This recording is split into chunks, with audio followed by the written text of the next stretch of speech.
The FIA has been embroiled in controversy over the last year as its president Mohammed Ben Sulayem has removed all the checks on his leadership, setting himself up for an uncontested second term as the most powerful person in global motorsport.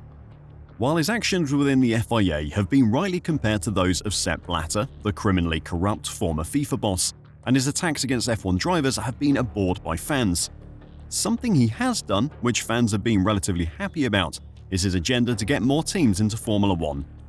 With Cadillac appearing all but guaranteed a place on the grid in 2026 now, Ben Sulayem has turned his attention to a 12th team. Today, I'll check out what Ben Sulayem has to say about the 12th team, who the likeliest manufacturers are to take that place, and why this may not be the selfless, positive move it seems. So don't go anywhere. The FIA president Mohammed Ben Sulayem, or MBS from here on, has signaled his support for a potential 12th team to join the grid. The F1 grid is set to expand to 11 teams in 2026 after Cadillac got the green light to enter with a General Motors-backed bid after the initial Andretti application had been rejected by Formula One management on commercial matters.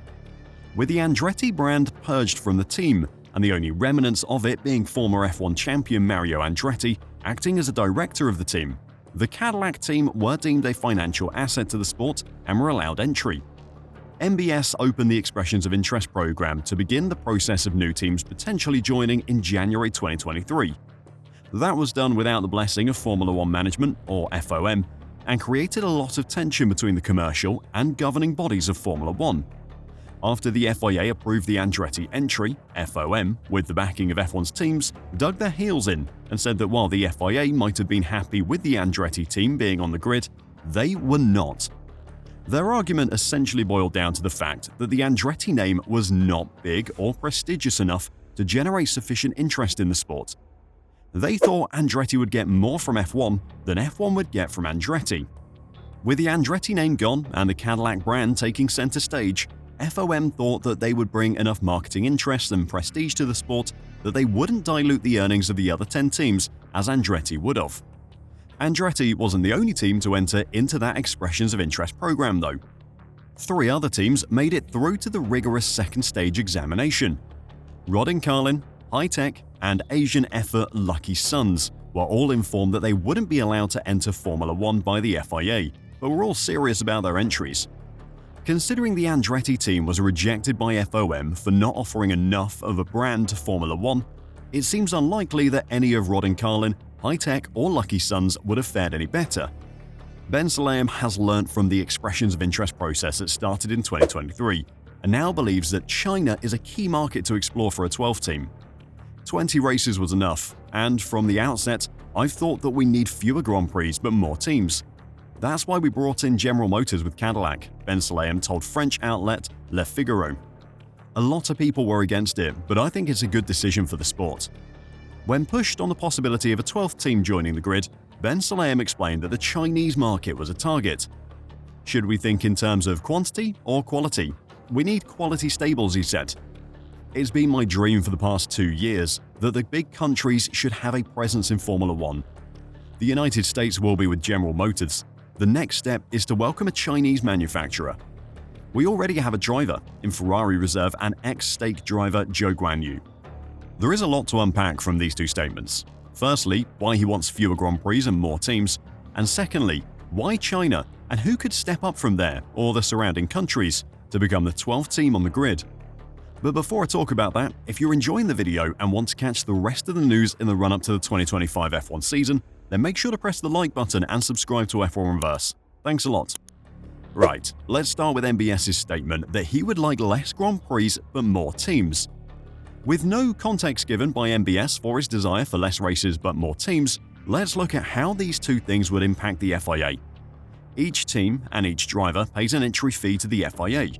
For the 2025 season, each team will pay a base rate of $680,203, and then there's an extra cost of $8,161 per point scored for the Constructors' Champions of the previous season.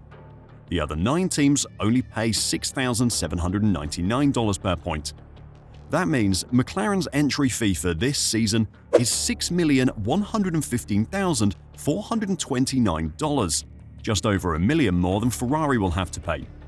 That means in total, the FIA will earn $25,778,663 in entry fees from the 10 F1 teams. For each extra team on the grid, the FIA will earn the best part of $700,000 in additional entry fees. Then there are the FIA super license fees that the drivers have to pay to the FIA to be allowed to drive in the sport. Drivers need a valid FIA super license to race in Formula 1, and each year a driver must pay a flat rate plus a fee per point scored in the latest championship to get their super license for the new campaign. For 2025, the price per point will be $2,443, and the base fee is $12,097. This means that Max Verstappen, who won last season's Drivers' Championship, will pay the FIA $1,079,448 for his 2025 license. It's also important to remember that any reserve drivers or substitutes need a license as well. In total, the FIA will earn just shy of $7 million in license fees from the drivers for 2025, bringing their total earnings from entry fees to roughly $33 million for the 2025 season.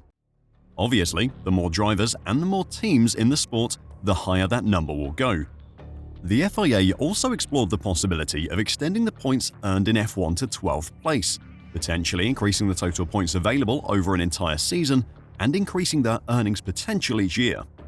Could increased earnings for the FIA be the reason for MBS wanting more teams on the F1 grid? Well, it definitely could be, and considering his recent actions within the FIA, it wouldn't be a surprise if the search for a 12th team was motivated by greed.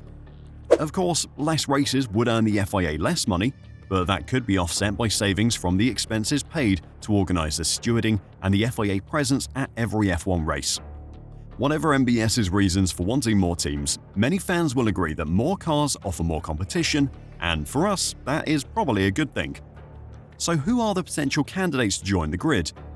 Well, there is a huge number of Chinese car manufacturers popping up at the moment, especially in the electric vehicle segment. That is in large part due to the utter domination of the global lithium industry. Despite holding less than 7% of the world's lithium reserves, China has managed to secure an 80% share of global lithium chemical production, 78% of cathode production, and a staggering 70% of cell manufacturing for the electric car industry. In 2022, China held a staggering 75% of global battery manufacturing capacity. Now, while the motor industry in China is exploding, none of the brands have a history as motorsport competitors. The closest they have is the Geely Holding Group, who owns a number of brands including former F1 giant Lotus, but Lotus itself is an English brand.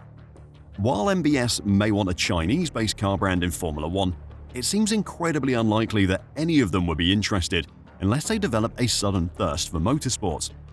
Looking at the wider Asian region, there are a number of companies who have motorsport experience that could be interested. Toyota has already broached the world of Formula 1, signing on as a key technical partner of the Haas Formula 1 team. The Chinese automaker isn't going to provide much more than access to testing facilities and information, but it is a show of interest from the brand. They also have previous experience of the sport, though their results were a mixed bag. Jarno Trulli helped them to a few podiums over his 6 seasons with the team, but otherwise they were firmly midfield. Since then, Toyota has had some incredible success in motorsport. The Toyota Gazoo racing brand has fielded a hugely successful endurance racing team, developing its own hypercar for endurance racing. The hybrid prototype machinery has been a success for Toyota, and that knowledge base would be a critical stepping stone toward a full F1 operation. There is also Hyundai, who have competed in touring cars and rally in recent years, as well as Honda, who will return to F1 as an engine supplier for Aston Martin in 2026. But those two seem further from happening than a Toyota entry. But what do you think? Which brand would you like to see on the F1 grid? Let me know your thoughts in the comments down below, and until next time, drive safe and bye for now.